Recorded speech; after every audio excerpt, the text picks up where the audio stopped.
여러분, 의도적으로 명당을 만들 수 있나요, 없나요? 저는 만들 수 있다고 확신합니다.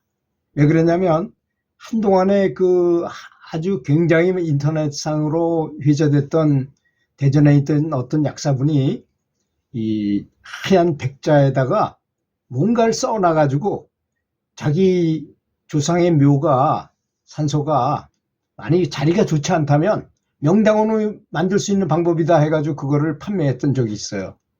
근데 실제로 그렇게 하니까 우링 테스트나 뭐 이렇게 재는 그거 있잖아요. 그걸로 재보니까 확실히 명당이 됐다는 신호가 이렇게 잡히고 하더라고요.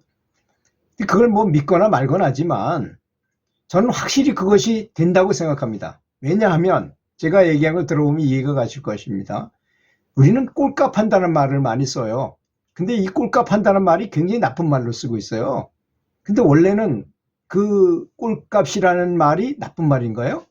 꼴에 대한 값을 한다 이런 뜻이잖아요. 이건 분명히 있는 것입니다. 만약 금강산 가는 데는 10,000원을 입장료를 받는다면 설악산은 한 7,000원, 지악산은 5,000원. 뭐 이렇게 값을 매겨도 누가 뭐라 할 사람은 없어요. 그렇잖아요. 그걸 거꾸로 했을 경우에는 굉장히 사람들이 불만이 많아요. 아니 금강산도 5,000원인데 어떻게 지악산을 10,000원을 왔습니까? 아마 그럴 겁니다. 또 커피를 마셔도 큰 호텔에 있는 그 아주 멋있게 만들어 놓은 카페에서 커피를 10,000원씩 받아도 할 말이 없어요. 그런데 동네에 조그맣게 엉성한 데다가 커피를 10,000원 받는다면 그건 말이 됩니까? 그게 바로 꼴값이라는 것입니다. 꼴에 대한 값이죠. 요새는 그걸 브랜드라고 말하기도 합니다. 그래서 브랜드 그 가치를 높이자 이런 말을 많이 하잖아요. 그래서 기업들이 브랜드 가치를 높이기 위해서 굉장히 투자를 많이 하죠. 나이키, 나이키 하면 아주 굉장히 똑같은 옷이라 하더라도 나이키 마크를 붙인 거하고 안 붙인 거는 가격 차이도 엄청나게 나고 입는 사람도 굉장히 자긍심을 느끼고 하잖아요. 그런 게 바로 꼴값이라는 거예요. 브랜드, 요새 현대어로 한다면 브랜드 가치라고도 말할 수도 있겠죠. 그래서 사람도 자기의 브랜드를, 자기의 꼴값을 높여야 된다는 것입니다. 그래서 꼴값을 잘 높인 사람은 마이클 조단처럼 세계에서 가장 농구를 잘한 농구 황제라는 말을 듣기도 하고, 라우나 같은 가수는 가왕, 노래 제일 잘하는 노래 가요의 황제다 이겁니다. 아주 확고부동한 자리를 이렇게 유지할 수 있잖아요. 그 사람은 자기 관리를 아주 기가 막히게 잘한 거죠. 뭐 작은 예능 프로나 이런 데 안 나가요. 그 사람은 1년에 한두 번씩 그냥 꽉 나와가지고 한번 전 국민을 쫙 전율시키고 또 잠적하듯이 있다가 또 한번 짜고, 요새는 뭐 은퇴한다고 말도 하고 그렇지만, 그렇게 집이나 산소짜리가 명당이 아니라 해서 꺼름직하다고 생각한다면 이게 이렇게 제가 얘기는 미신처럼 들릴 수 있지만 사실은 양자물리학 이론입니다. 이것이 그렇잖아요. 의식이 가면 기가 모이게 되고 기가 모이면 그것이 곧 빛이라는 것이니, 그래서 양자물리학에서 이제 실험을 해보니까 빛은 미립자로서 의식을 주면 수평으로 쫙 이렇게 움직이다가 무심하게 바라보았더니 파도처럼 파동을 그리면서 가더라는 거 아닙니까? 그래서 빛이 똑바로 나가야지 하고 생각하니까 또 똑바로 나가더라는 거예요. 그걸 관찰자 효과라고 그러잖아요. 그래서 우리가 아까 제가 얘기한 것 같은 어떤 항아리에다가 천하명당이라고 잘 쓴 글을 써가지고 그걸 넣고 잘 봉해가지고 산소 내귀퉁이에다가 묶고서 이게 명당이 됐다라고 분명하게 의식을 딱 주고 생각을 해요. 그럼 정말 명당이 된다는 것입니다. 이런 것을 과연 너무 미신이다, 믿지 못할 말이다 이렇게만 할 수 있을까요? 그래서 저는 한동안에 그걸 굉장히 많이 했어요. 그 사실을 믿었기 때문에. 그래서 천하명당이라고 아주 명필로 쓴 제 후배가 있는데요. 이 사람은 뭐 시에서 뭘 하면 항상 도서관 글씨도 그 사람이 글씨고 하여튼 굉장히 기가 강력한 글씨에 힘이 들어있는 분이에요. 그분한테 천하명당이라고 좀 써다오 해가지고 그거를 복사해가지고 많이 만들어서 여기저기 방에다 다 이렇게 설치를 했더니 정말 기가 느껴지는 것. 왜? 의식이 이미 갔잖아요. 그죠? 의식이 좋은 것이 되라고 의식이 이미 다 거기 가 있어요. 그래서 여러분들이 기거하시는 곳도 명당으로 만들 수 있습니다. 그 명당을 만드는 방법은 아주 여러 가지 방법이 있어요. 실한야랄에서 그 어떤 도형을 보고 이렇게 느끼는 것이 있잖아요. 이런 도형 같은 것, 이런 도형도 사실은 이걸 오라를 정화한다는 그런 도형이에요. 이런 것을 실제로 가격을 매겨서 팔고 사기도 할 정도로 가치가 있는 것입니다. 실제로 기를 느낄 줄 아는 사람은 이거를 이렇게 앞에서 딱 보면 기가 굉장히 강력하다는 걸 느낄 수 있을 정도니까 그렇습니다. 그리고 사실은 음악 속에다가 기 에너지를 주입해가지고 그 음악을 들으면 그 매장의 이 판매율이 높아지고 뭐 이런 것도 있어요. 그런 거 굉장히 많이 했었어요. 일본 사람들이 그런 거. 우주 초염력이라는 게 있었는데요. 우리나라엔 정명섭옹이 이제 그거를 해가지고 굉장히 오랫동안 했었지만 지금은 아마 돌아가신 것 같은 생각이 들어요. 연세가 많으셨었는데. 그래서 그 우주 초염력의 그 염력을 녹음을 해가지고 그 매장에다 이렇게 깔아놓으면 매장 신기하게 손님들이 더 많이 오고 물건도 더 잘 팔리고 무슨 일이든지 다 잘 되더라는 것입니다. 그분이 이제 그 크리스마스 실 같은 거 있잖아요. 그런 걸 만들어가지고 팔아요.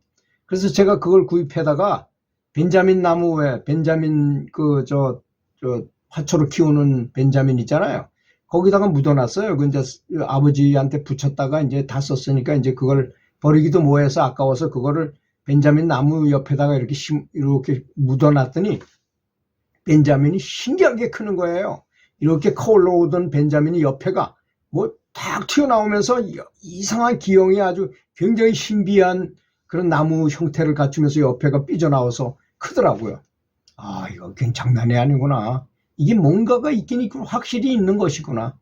그게 양자 물리학하고 연결이 돼가지고 확실히 이런 어떤 영적인 힘이라는 것은 없는 것이 아니고 분명히 존재하는 것이구나. 그래서 명당을 만들면 명당이 되는구나 라는 것을 제가 느끼게 됐어요.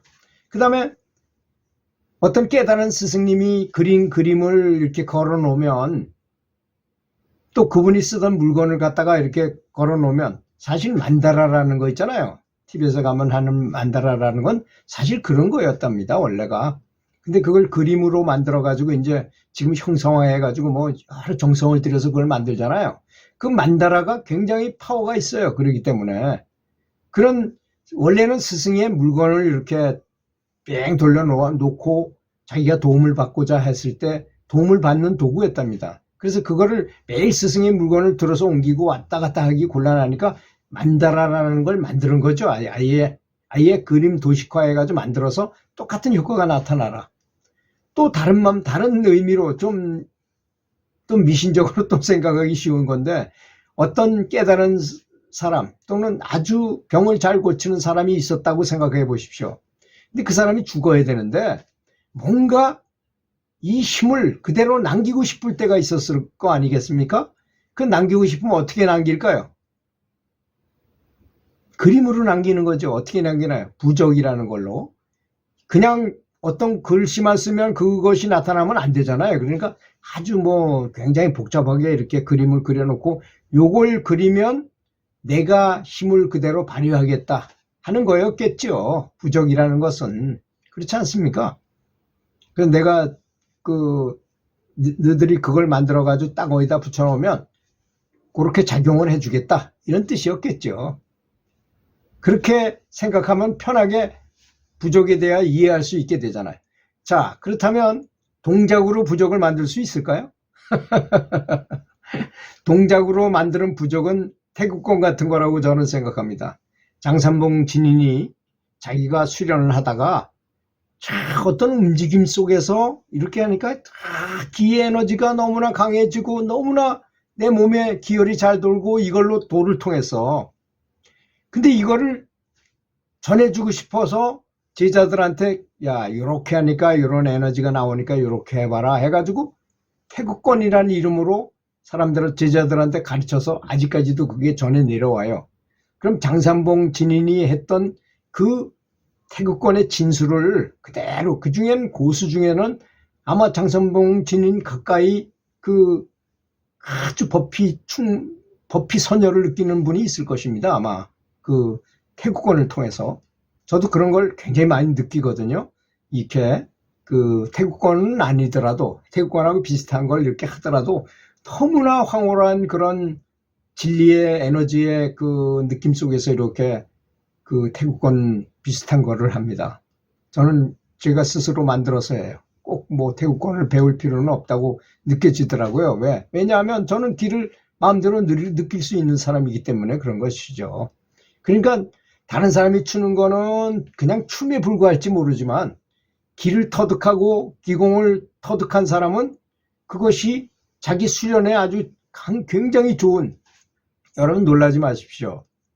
이 춤으로도 도를 통할 수 있다는 사실도 알아두시는 게 좋습니다. 뭐든지 하면 최선을 다해서, 정말 정성을 다해서 하게 되면 다 가능한 것입니다. 어떤 사람은 노래 부르는 게 아주 좋을 수도 있고, 어떤 사람은 춤을 추는 게 좋을 수도 있고, 어떤 사람은 글씨 쓰는 게 좋을 수도 있고, 어떤 사람은 명상하는 게 좋을 수도 있고, 어떤 사람은 연불하는 것이 가장 행복하고 좋을 수 있기 때문인 것입니다. 물론 다 여러 가지를 한꺼번에 하는 것은 더욱더 좋겠죠. 그러니 이해력이 굉장히 중요하다는 말이었습니다. 들어주셔서 감사합니다.